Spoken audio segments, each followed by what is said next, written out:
Bossing, kung gusto mo rin na laging pogi at malinis yung bike mo, ay may bike maintenance akong maire-recommend sa inyo.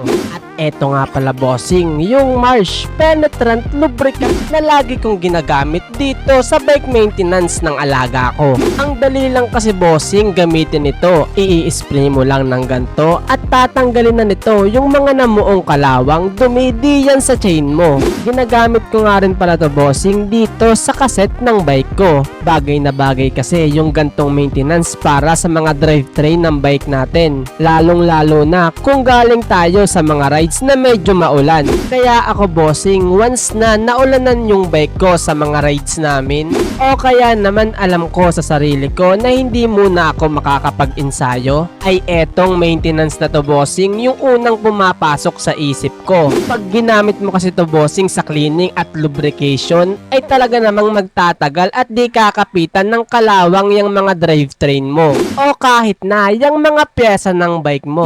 Kaya ikaw bossing, kung naghahanap ka na rin ng solid na maintenance para sa mga alaga mo, ay eto talaga yung maire-recommend ko sa iyo.